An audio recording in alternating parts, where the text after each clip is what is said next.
Assalamualaikum warahmatullahi wabarakatuh. Halo, buat teman-teman yang mendengarkan dan menonton video ini, jangan lupa untuk menjaga jarak agar matanya nggak sakit ya. Assalamualaikum warahmatullahi wabarakatuh. Alhamdulillahirabbil alamin, wassalatu wassalamu ala asrofil anbiya'i wal mursalin wa ala alihi wa sahbihi ajmain amma ba'du. Pertama-tama, marilah kita mengucapkan puji syukur kehadirat Allah Subhanahu wa Ta'ala yang mana telah mempertemukan kita semua dalam keadaan sehat dan tanpa ada kekurangan sedikit pun. Sholawat serta salam tak lupa kita haturkan kepada junjungan kita Nabi Muhammad SAW yang telah mengantarkan kita, umatnya, dari zaman jahiliyah ke zaman terang benderang.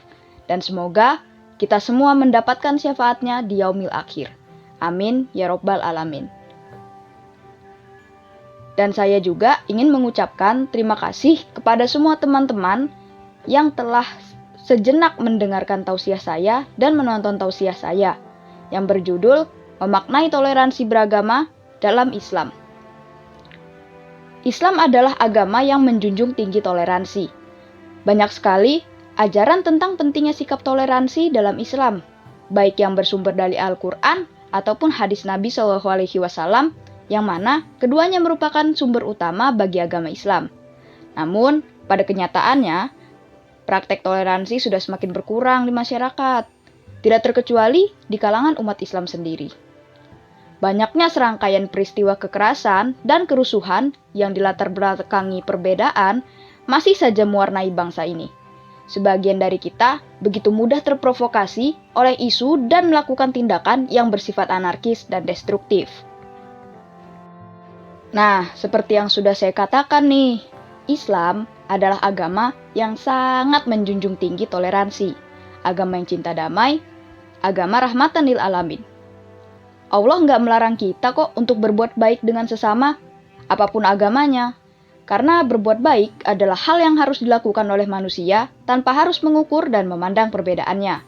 Seperti yang difirmankan Allah dalam surah Al-Mumtahanah ayat ke-8 yang berbunyi, لا ينهاكم الله عن الذين لم يقاتلوكم في الدين ولم يخرجوكم من دياركم أن تبروهم وتقسطوا إليهم إن الله يحب المقسطين.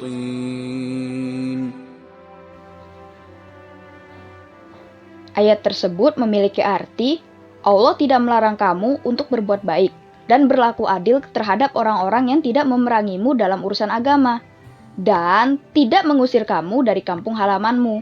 Sesungguhnya Allah mencintai orang-orang yang berlaku adil.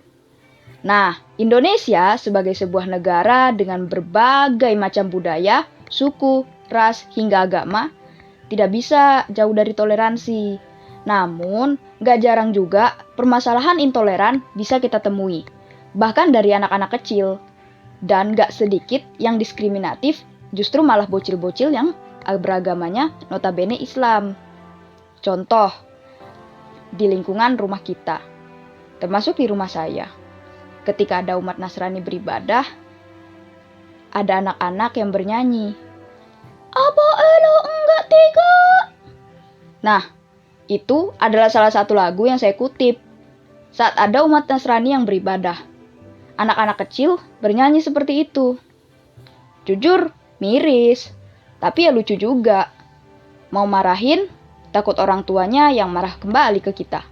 Namanya juga anak kecil. Kan itu sebuah pemahaman dan pemakluman yang agak nyebelin ya.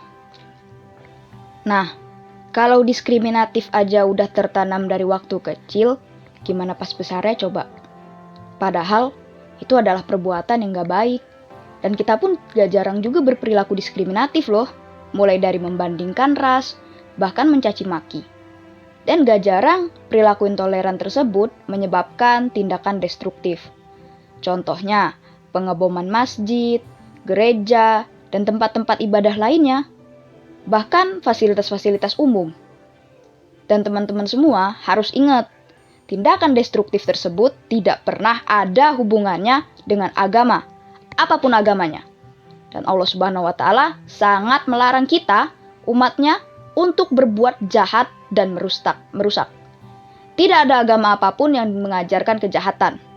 Tidak ada agama apapun yang mengajarkan tutorial merakit bom. Itu semua adalah tindakan oknum intoleran yang mengatasnamakan agama. Dalam hadis riwayat Bukhari, dikatakan bahwa saat itu Rasulullah Shallallahu Alaihi Wasallam pernah ditanya, agama apakah yang paling dicintai oleh Allah Subhanahu wa Ta'ala? Lalu beliau menjawab, agama yang paling dicintai Allah adalah agama yang lurus dan toleran. Nah, kita sebagai generasi penerus bangsa harus menjadi umat yang toleran. Ketika ingin berbuat baik atau membantu orang lain, tak perlu kita bertanya, apa agama kamu? Karena toleransi beragama memiliki beberapa prinsip. Yang pertama, gak ada paksaan dalam beragama, baik secara halus ataupun kasar.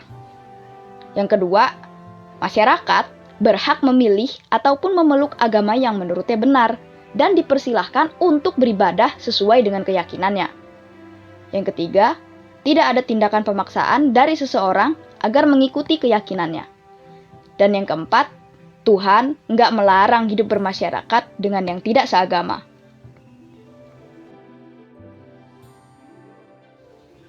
Nah, Al-Quran juga telah menjelaskan bahwa toleransi merupakan bagian dari ukhuwah atau persaudaraan yang menjadi salah satu ajaran penting dalam Islam. Di dalam Al-Quran, kalimat yang menerangkan tentang persaudaraan disebutkan sebanyak 52 kali.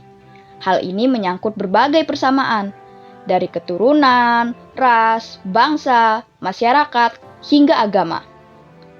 Seperti pada firman Allah Subhanahu wa Ta'ala dalam Quran Surah Al-Baqarah ayat 256 yang berbunyi, لا إكراه في الدين قد تبين الرشد من الغي فمن يكفر بالطاغوت ويؤمن بالله فقد استمسك بالعروة الوثقى لا انفصام لها والله سميع عليم.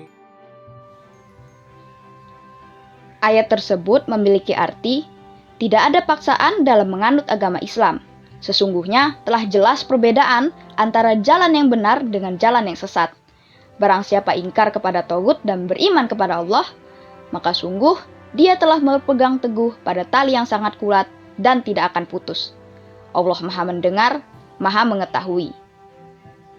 Nah, ayat di atas mengindikasikan adanya suatu larangan bagi golongan yang memaksa orang lain untuk memeluk keyakinan yang dianutnya.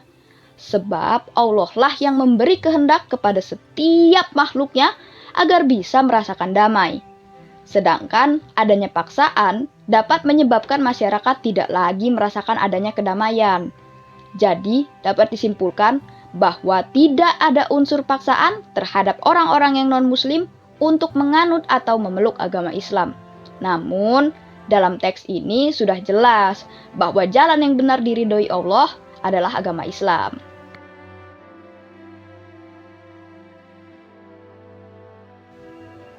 Sikap toleransi mengakui adanya berbagai perbedaan, baik dari sisi keagamaan, suku bangsa, budaya, adat istiadat, dan sebagainya.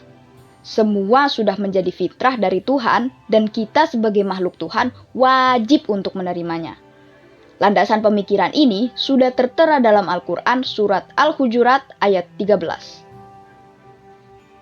يا أيها الناس إنا خلقناكم من ذكر وأنثى وجعلناكم شعوبا وقبائل لتعارفوا إن أكرمكم عند الله أتقاكم إن الله عليم خبير. Artinya, wahai manusia, sungguh kami telah menciptakan kamu dari seorang laki-laki dan seorang perempuan. Kemudian kami jadikan kamu berbangsa-bangsa dan bersuku-suku agar kamu saling mengenal. Sesungguhnya Yang paling mulia di antara kamu di sisi Allah ialah orang yang paling bertakwa. Sungguh, Allah Maha mengetahui, Maha teliti. Begitupun dengan Rasulullah. Beliau selalu melakukan dakwahnya dengan lembut dan penuh toleransi. Dalam beberapa riwayat, diketahui Rasulullah juga mendoakan agar Allah Subhanahu wa Ta'ala memberikan kepada mereka, kaum musyrik, hidayah untuk beriman kepadanya dan kepada risalah yang dibawa oleh Rasulullah Shallallahu Alaihi Wasallam. Di antara riwayat-riwayat tersebut, ada kisah Qabilah Daus yang menolak dakwah Islam yang disampaikan oleh Tufail bin Amr bin al-Dausi. Kemudian sampailah hal ini kepada Rasulullah. Lalu beliau berdoa. Sikap Rasulullah Shallallahu Alaihi Wasallam yang mendoakan dan mengharapkan orang-orang musyrik supaya menjadi bagian umat Islam menguatkan bahwa Rasulullah diutus membawa misi toleransi, sebagaimana sabda beliau. Sesungguhnya, aku tidak diutus untuk orang-orang Yahudi dan Nasrani, akan tetapi aku diutus untuk orang-orang yang lurus dan terpuji. Dan Rasul pun seringkali didatangi oleh Yahudi yang meminta didoakan. Lalu Nabi pun mendoakan mereka agar semua dari mereka diperbanyak hartanya, disehatkan tubuhnya, dan dipanjangkan umurnya. Ya Allah, tunjukilah Qabilah Daus hidayah dan berikan hal itu kepada mereka. Hadis riwayat Bukhari.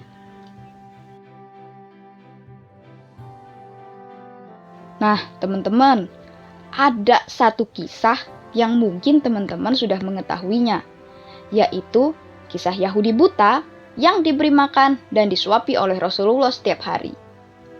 Nah, si Yahudi buta itu sangat membenci Rasulullah.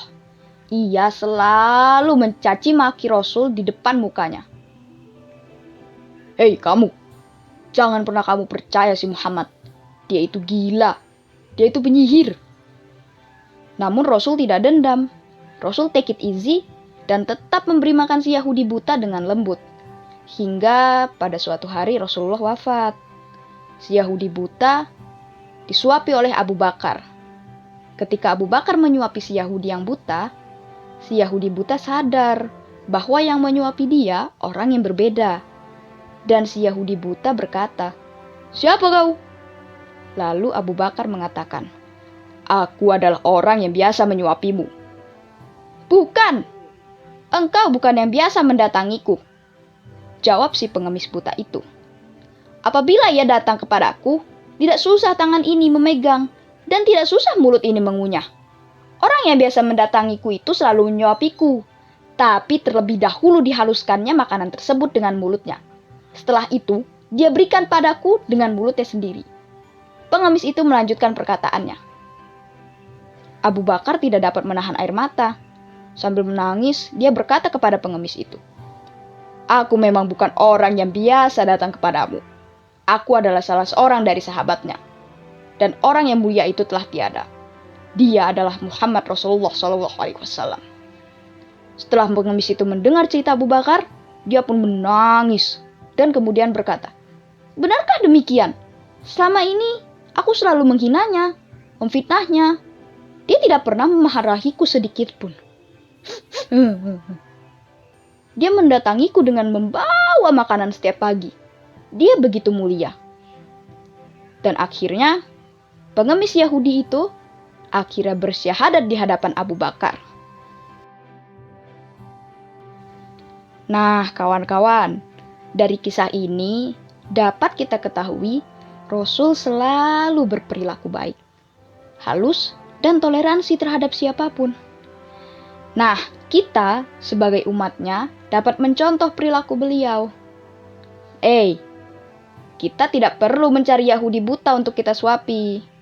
Cukup berbuat baik terhadap sesama tanpa harus memandang agama dan memandang etnis. Nah, kesimpulan dari tausiah kali ini, Islam adalah agama rahmatan lil alamin dan menjunjung tinggi toleransi. Allah menyukai umat yang berperilaku baik terhadap sesama manusia, begitupun dengan Rasulullah yang selalu berbuat baik kepada orang non-muslim, bahkan mendoakannya. Namun, kita seringkali bersifat dan bersikap intoleran terhadap sesama. Kita juga seringkali memilah dan memilih ketika ingin membantu seseorang. Padahal, Allah dan Rasul tidak pernah memilih-milih. Bahkan, orang-orang yang justru minoritas tidak memilih-milih dalam membantu. Nah, oleh karena itu, marilah kita saling toleransi, saling membantu, dan saling menyayangi antar sesama manusia, tanpa harus memandang agama, ras, suku, ataupun warna kulit. Dan ingat, satu hal, tanamkan ini di hati kalian. Humanity above religion. Nah, baiklah. Sampai disinilah akhir dari tausiah yang saya sampaikan. Semoga kita semua bisa menanamkan sifat toleransi yang dilakukan Rasulullah, agar kita tetap senantiasa dicintai oleh Allah dan selalu dicintai dan disayangi oleh orang lain. Kalau ada sumur di ladang, bolehlah kita menumpang mandi. Kalau ada umur panjang, boleh nanti nonton video lagi. Ke Bandung lewat Cisarua, mampir ke Alfa membeli ting-ting. Semoga kita kembali bersua. Cukup saya yang digosting. Sekian tausiah dari saya. Terima kasih atas atensi teman-teman semua. Dan terima kasih telah menyempatkan waktunya untuk menonton video ini. Sekiranya ada kesalahan dalam pengucapan, saya memohon maaf. Dan kepada Allah, saya mohon ampun. Saya akhiri. Ihdinas siratal mustaqim. Wallahul muwaffiq ila aqwamit thoriq. Wassalamualaikum warahmatullahi wabarakatuh.